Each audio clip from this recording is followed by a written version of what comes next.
अपन start करते हैं class 9 का चैप्टर नंबर 8 क्वाड्रिलेटरल। इसका एक्सरसाइज 8 पॉइंट का क्वेश्चन नंबर 3। क्वेश्चन नंबर 3 में क्या दिया हुआ है, so that if the diagonals of a quadrilateral bisect each other at right angles then it is a rhombus. आपको दिया क्या है, एक क्वाड्रिलेटरल है जिसके डायगोनल्स एक दूसरे को बाइसेक्ट करते हैं एट राइट एंगल पे 90 डिग्री पे बनाते हैं। ठीक है, ये जो एंगल बनाते हैं वो कितना बनाते हैं, 90 डिग्री बनाते हैं। और आपको ये बताना है कि ये क्या है, ABCD एक रोम्बस है। तो मैं अगर गिवन में लिखूँ तो गिवन में क्या दिया हुआ है, ये सारे एंगल्स कितने दिए हुए हैं, 90 डिग्री दिए हुए हैं। तो मैं इनको लिखती हूँ, angle AOB, AOB, AOD, angle AOD is equal to angle BOC is equal to angle DOC। तो ये कितना दिया हुआ है, पूरा जो सारे एंगल्स हैं वो कितने दिए हुए हैं, 90 डिग्री दिया हुआ है। ठीक है, और क्या बोला है कि एक दूसरे को बाइसेक्ट भी करता है। तो यहाँ से आप लिख सकते हो एंड OB, ये जो साइड होगी उतनी ही साइड इतनी होगी, उसकी लेंथ इतनी होगी। ठीक है, बराबर होंगे मतलब दोनों length. OB is equal to OD होगा, और जो लिख सकते हो OA is equal to OC। ठीक है, तो ये तो आपको गिवन में दिया हुआ है। प्रूफ क्या करना है, प्रूफ ये करना है कि हमें टू प्रूव कि ABCD क्या है, एक रोम्बस है। ABCD is a rhombus. ठीक है, तो रोम्बस का जो प्रॉपर्टी होता है वो क्या होता है, रोम्बस क्या होता है सबसे पहले वो समझ लेते हैं। ऐसा क्वाड्रिलेटरल जिसकी सारी साइड्स क्या होती हैं, बराबर होती हैं। ठीक है, तो यहाँ से आप लिख सकते हो कि और जो एंगल्स होते हैं, अपोजिट एंगल्स होते हैं वो बराबर होते हैं, और एक पैरेललोग्राम तो होता ही है। तो यहाँ से आप क्या लिख सकते हो ना कि यहाँ पे रोम्बस, दैट मीन्स हमें क्या प्रूफ करना है, AB is equal to BC। Proof क्या करना है, मैं इन ब्रैकेट में लिख देती हूँ, AB is equal to BC, सारे साइड्स हमें इक्वल दिखा देनी है। CD is equal to DA। ठीक है, अगर हमने ये सारी साइड्स इक्वल दिखा दी तो ये क्या हो जाएगा, एक रोम्बस हो जाएगा। और पैरेललोग्राम भी हो जाएगा, क्यों, क्योंकि हमने पैरेललोग्राम की कंडीशन क्या होती है, क्या होता है पैरेललोग्राम की, अगर मैं डेफिनेशन बोलूँ तो उसकी जो अपोजिट साइड्स होती हैं वो क्या होती हैं, बराबर होती हैं। तो अगर मैंने सारे साइड्स से बराबर कर दिए तो यहाँ पे उनकी अपोजिट साइड्स भी बराबर रहेंगी। अगर मैं एक दूसरे के सामने वाली साइड से चेक करूँ तो भी वो भी क्या होगा, बराबर होगा। ठीक है, तो वो पैरेललोग्राम भी हो जाएगा। और अपना हमारा कंडीशन क्या था, चारों साइड्स बराबर हो जाएंगी। तो चारों साइड्स अगर बराबर हमने दिखा दिया तो एक रोम्बस हो जाएगा। ठीक है, तो ये क्या, एक चीज़ याद रखना कि रोम्बस और उसमें स्क्वायर में फ़र्क है। और स्क्वायर में भी क्या होती हैं, सारी साइड्स बराबर होती हैं। अगर मैं बोलूँ तो सारी साइड्स बराबर होती हैं, बट उसमें क्या होता है, 90 डिग्री, हर एंगल 90 डिग्री होता है। लेकिन जो अपना रोम्बस होता है, रोम्बस में सारी साइड्स बराबर तो होती हैं, लेकिन ये जो एंगल होता है वो 90 डिग्री नहीं होता है। यहाँ पे जो इसकी अपोजिट साइड्स होती हैं, अपोजिट एंगल्स होते हैं, वो क्या होते हैं, बराबर होते हैं। ठीक है, तो ये स्क्वायर एंड रोम्बस में डिफरेंस होता है। तो हम प्रूफ स्टार्ट करते हैं। तो मुझे क्या करना है कि साइड्स बराबर दिखाने हैं। तो मैं दो दो ट्राइंगल लेकर मैं साइड्स दिखा सकती हूँ बराबर, कॉन्ग्रुएंट दिखा दूंगी। पहले देखो, जैसे मैंने अगर ये ट्राइंगल लिया AOD, ठीक है, AOD और COD, तो मैं यहाँ से AD is equal to CD बता सकती हूँ बाई CPCT से। अगर मैंने ये दोनों ट्राइंगल को क्या कर दिया, कॉन्ग्रुएंट दिखा दिया, तो मैं यहाँ पे लिखती हूँ इन ट्राइंगल। यहाँ से अपना प्रूफ स्टार्ट है। ठीक है, in triangle AOD and triangle COD। ठीक है, तो ये मैंने दोनों ट्राइंगल ले लिए। अब इन दोनों ट्राइंगल में हमें दोनों ट्राइंगल को क्या करना है, कॉन्ग्रुएंट दिखाना है।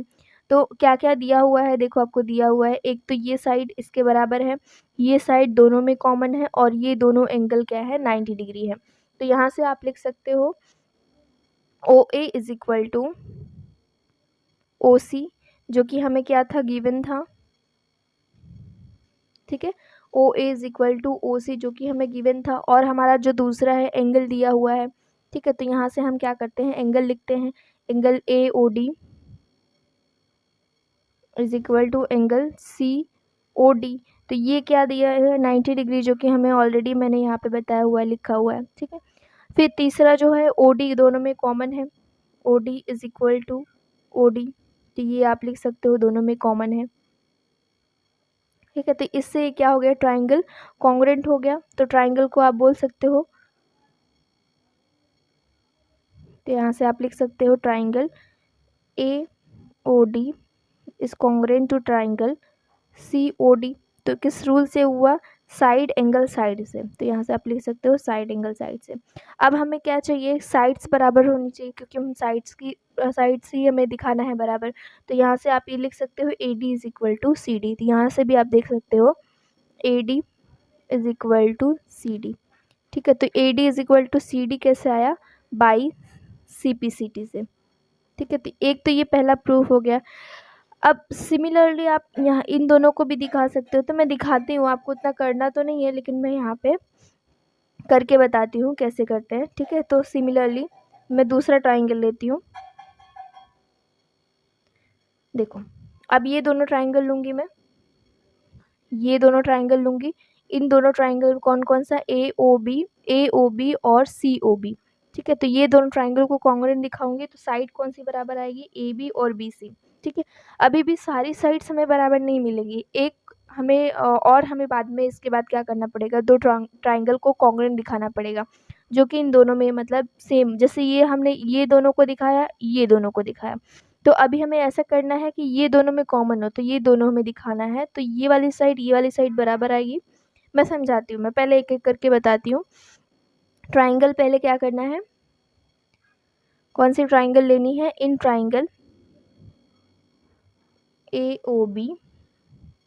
इन शॉर्ट में यहाँ पे डायग्राम बना देती हूँ।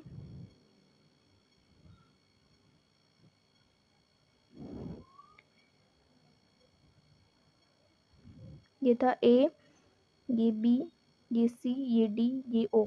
ठीक है, अभी मुझे कौन सा दिखाना है, AOB और BOC एंड ट्राइंगल BOC। ठीक है, तो ये हमें दिखाना है। अब इसमें ये वाली साइड ऐसा था, बराबर था, ये इसके बराबर था। ठीक है, 90 डिग्री था, ये भी 90 डिग्री था। तो यहाँ से आप लिख सकते हो AOA is equal to OC। तो ये आपको गिवन में दिया हुआ है, और यहाँ से OB कॉमन है, और एंगल भी है AOB is equal to angle COB या BOC। ठीक है, तो ये हमें कितना दिया हुआ है, 90 डिग्री दिया हुआ है। फिर तीसरा OB दोनों में कॉमन है, तो OB is equal to OB।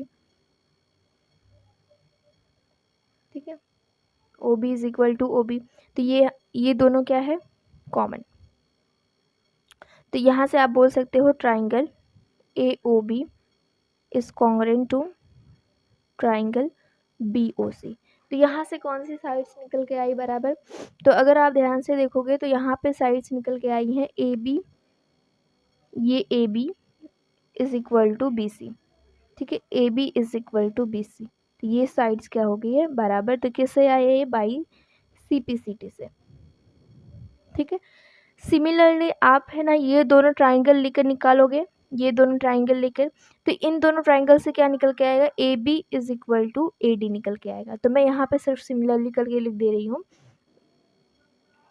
पूरा करने की ज़रूरत नहीं है। तो यहाँ पे मैं लिखती हूँ सिमिलरली